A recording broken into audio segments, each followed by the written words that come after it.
Yeah. Sounds good. Hello and welcome to the Anew Advisors webinar education series. Thank you for joining us today. My name is Liz Notling and I'm the Director of Operations for Anew Advisors. I'll be handling the back end of this webinar today. Today, our webinar is focused on navigating the roadmap. Glenn Colwell and Nick Schneider will be presenting, but a few housekeeping things before we get started. Today's webinar will be recorded. During the presentation, you may ask questions via the chat at any time while Nick is going through something or Glenn is going through something. Otherwise, there will be a Q&A at the end for any questions that were not answered. Just start here. As always, we have to share our disclosure. On the topic today, we will briefly discuss who Anew is, some of our monthly education events that are upcoming. Nick will take us through the roadmap and then just cover some next steps. So you see, this is us. We got our new headshots, so we like to show off our photos there. A little bit about us, all of our mission, vision, and values. This is on our website as well.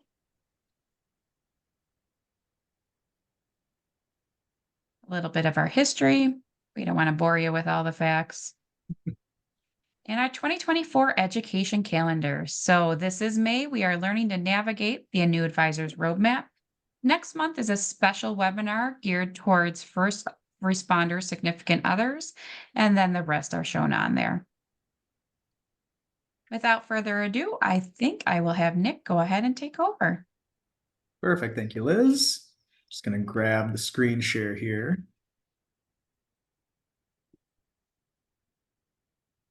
And so like Liz mentioned, what we're going to go through today is the exact process that we take everybody through, and that is our roadmap process. And we go through this whenever we do any sort of financial or investment planning, any sort of strategy planning. This is the process that we take everybody through. And so it starts with our risk questionnaire. And so many of you, if you've ever worked with a big box firm, your insurance companies, your other advisory firms, a bank, they're going to send you a questionnaire just like we are. But the big difference is the output that comes back. So from these big box firms, they want to come back and tell you if you're a moderate, conservative, aggressive, moderate, aggressive. But what we found is nobody really knows what that means. You know, especially when you go through a 2008 housing market crash or the pandemic, you don't know what it means to be an aggressive investor during the pandemic. And while these questionnaires are important, we believe that there's a better way to do it. So what we use is a combination of technology and behavioral finance that comes back with a speed limit.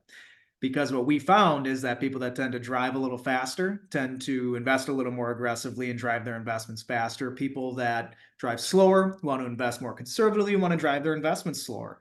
And so it's a really important point for us and for you to understand how you feel about volatility. So when the market's going up and down, how you feel about it. Does it make you anxious? Are you okay absorbing some of that and seeing some ups and downs on your statement? And it's a really good starting point for us to really understand how to have some of these conversations with you and how you feel about the market and the economy. So from there, whenever we go through a roadmap exercise, it's important to understand where somebody starts. Before you can see where you're going, you got to know where you're at. And so no matter what your profession is, where you're at in your career, what you're planning, you know, what your goals are, we want to make sure that we understand where you're currently sitting financially. And for us, that can include a lot of different things. Some of you might have a pension.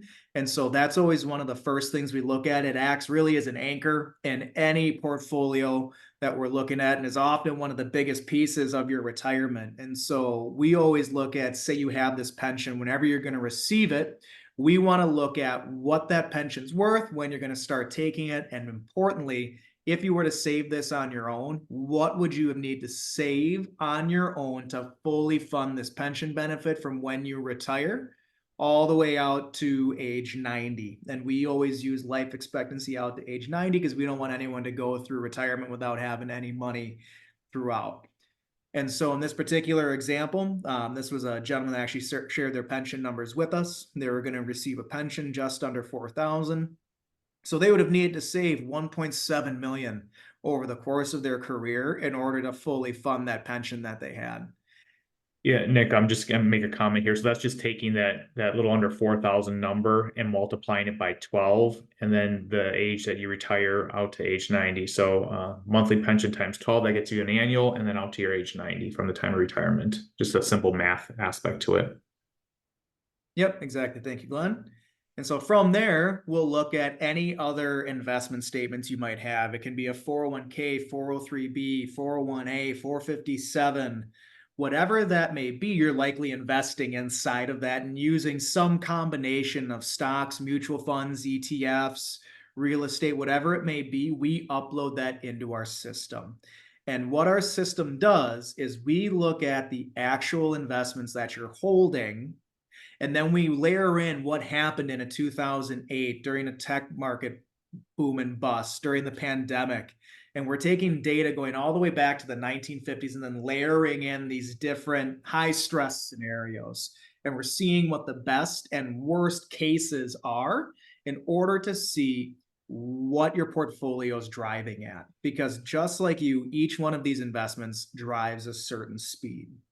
And the reason this is really important, in our opinion, is a lot of the big box firms out there, when they start to go through their own version of the roadmap exercise, they want to tell you what the market's going to do over 1, 3, 5, 10 years. And we really think that that's a BS exercise. No one really knows what the market's going to do, especially when you start to look out further. So what you should be looking at is what your actual investments did. And it's another thing too to back test, right? Everyone wants to say, well, what did your performance do? What was the performance of my investments over these years? Well, a lot of times it gets lumped in with what did the market do? What did the economy do? And that's where for us, it's really important we look at what you're actually holding.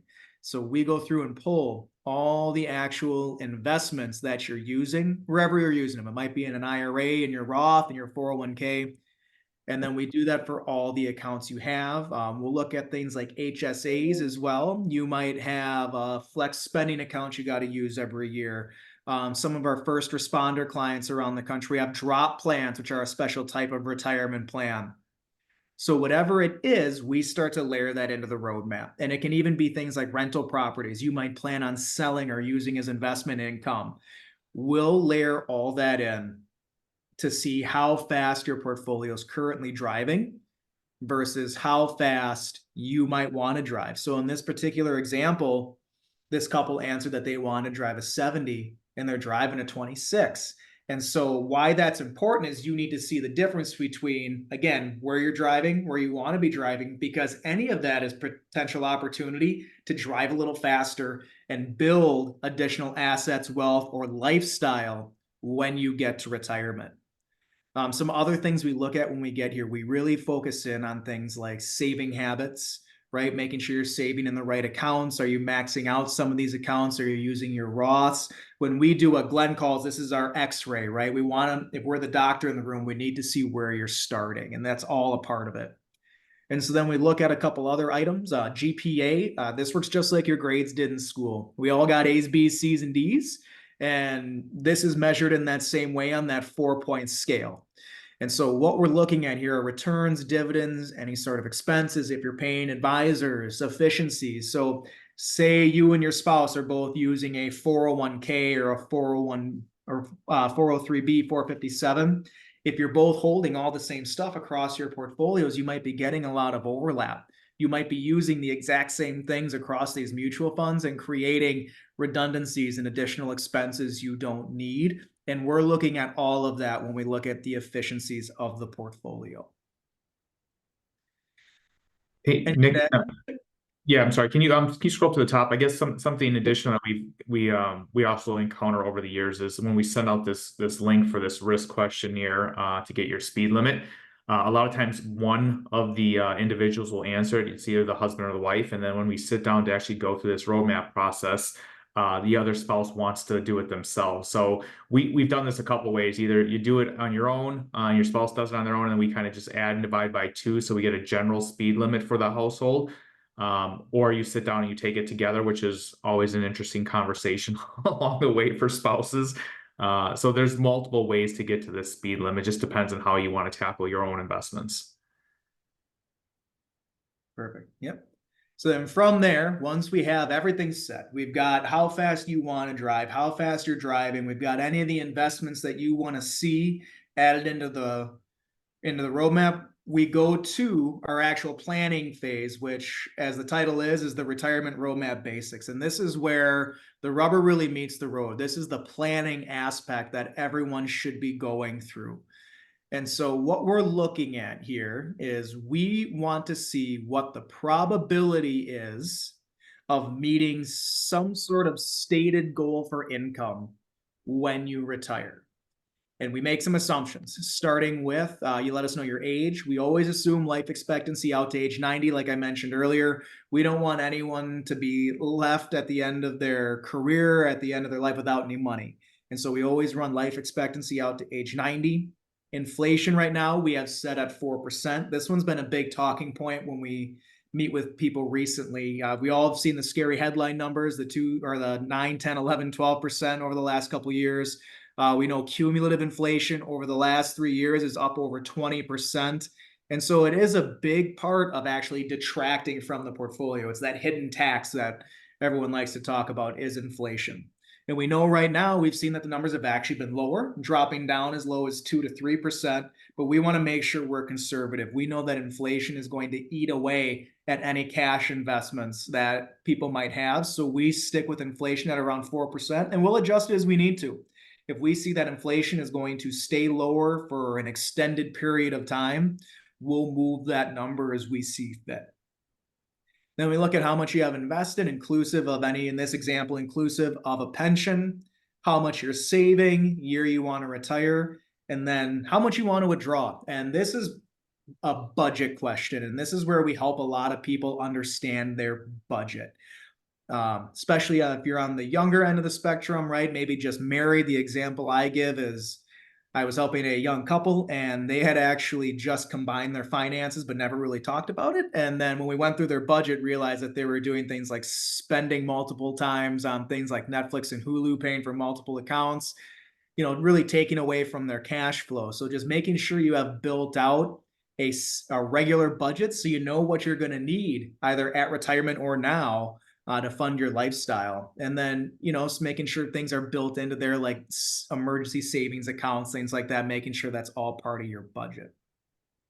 And then we start to get into the roadmap. And this is where the planning piece really comes in. And this is where, you need to be forced to think about what you want retirement to look like, what some of these spending decisions along the way might be. And so what the roadmap's showing right now is there would be a 35% probability, based on everything they're doing, of meeting a $5,500 a month withdrawal at retirement. And so this is where the conversation really starts. We're going to ask things like, what does retirement look like for you? Are there purchases you want to make along the way? And so, for example, one we typically see for younger people, they just started their first real job, they're making more money. In the beginning, it might be something like a vehicle purchase. And this is an actual one from a gentleman who was willing to share his truck payment with me. And we'll see, okay, if I want to spend this at early in my career, what's the effect on my roadmap? And you can see in real time, we'll show these changes. So you saw that probability drop from 35% down to 24 versus waiting a few years, what might have happened. And we can layer in anything you want to see into this roadmap. For some people, especially here in Wisconsin, where we're located, a lot of people want to purchase cabins. They want a place up north. So can we afford to build the cabin and have a mortgage? I use this concert trip example a lot because that was a more unique one that I got. A client of ours down in Kansas, him and his wife wanted to go on concert trips every year. So we'll layer in whatever it looks like for you and whatever you want your retirement to look like. We start to layer these items into your roadmap.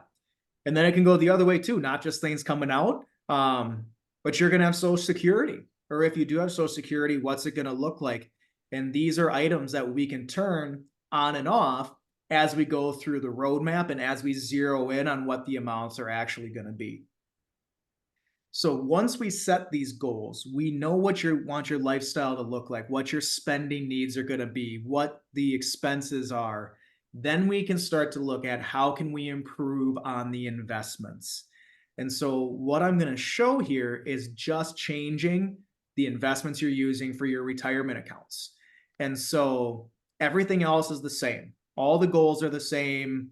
The pension amount in this example is the same. But what you're seeing is just by using better investments, you're able to jump that probability up from that 35 all the way up to 93% just by over the course of your career using better investments.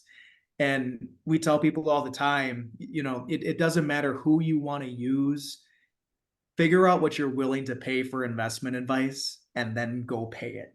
Find someone you like, interview a couple of different advisors, because all of us are going to have different investment philosophies, let's say, or different ideas on how to save, spend, all of that. We're going to give different advice. So make sure you interview a couple, use one you like, find one you trust, and then go do it. Because having an advisor of any sort can really impact the outcome for you at retirement, because all of you have different full-time jobs. Everyone on here is doing something else that's not watching the market every day. That's watching their investments every day. And that's why people hire professionals. And you can see the difference in the roadmap jumping from that 35% to that 93%. And that's the effect it's going to have on retirement. And that's your lifestyle when you get to retirement. So it's important to do. Yeah, Nick, I would also echo that, when you should interview multiple advisors, and, typically the conversation is always centered around, what's the investment strategy? How much fees do you charge? When do they come out? Can I get access to my money? Who's managing my money, et cetera? And those are all very good questions. But over the course of my career, in interacting with clients, I think one of the best questions you can ask, either your advisor or potential advisor, is, how are you going to help me make better financial decisions, right? Because as Nick said, at the end of the day, this isn't your job or your career. It's ours, and it's whoever you hire, and they got to be able to help you understand how they're going to help you make better decisions throughout your life as life changes for you. So that always to me has been a really good question, and opens up a good dialogue with an advisor. And again, these are just the basics. And so obviously for whenever you meet with anyone and you do a real sit down and go through and dig into your financials, the advice will be much more specific. But this is the kind of things you should be thinking about. And in addition to what we covered so far, things like, should I have a Roth and am I funding it? Things like making sure I'm building an emergency account. What am I doing with any additional savings? Am I using it to generate income? Am I paying excess credit card debt? Making sure you're getting rid of that bad debt. Any credit card interest over 10% is something you got to look at. And that goes for personal loans as well. What are the best strategies to help pay off that bad debt? And not all debt's bad. Some debt is going to be used to, purchase rental properties, a duplex, fourplex, multiplex, something that might help you earn additional income. And all of these are things you can talk about with an advisor to make sure you're doing it correctly and making sure you're on the right path. So that's the bulk of our basics. Are there any questions? If there are, you can chime in. There is a chat section and there is a question and answer section here as well. So any questions, we'll give you a couple minutes just to punch them in as Liz switches screens.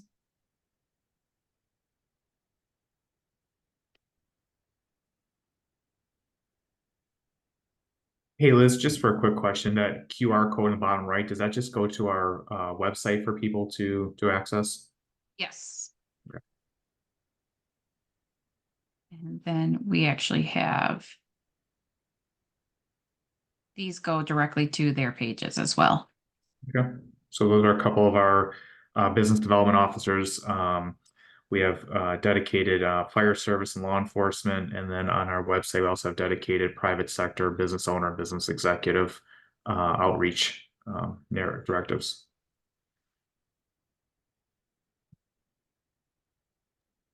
Doesn't look like we have any questions. Okay. Well, So thank you this- for your time. Absolutely. And this webinar, oh, wait, we do have a question.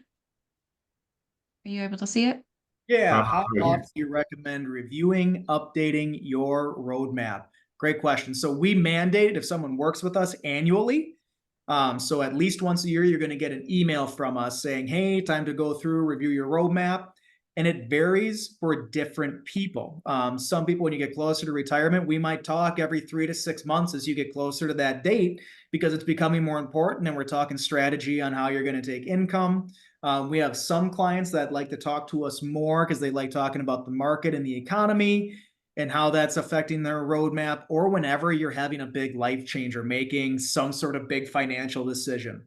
So you might be, actually, I'm going to give an example here. We had a client that was looking to fund a couple of different projects. One was building a house. The other was sending all 3 of his kids to private college. And so we had to have some regular conversations with him on if and how he was going to be able to fund all of those objectives. So we had more frequent conversations. So there's, again, a couple different levels. Minimum annually, making sure you're revisiting that roadmap. But as things come up in your life, purchases, spending, any of that, we would revisit that roadmap. Great question. Anything else?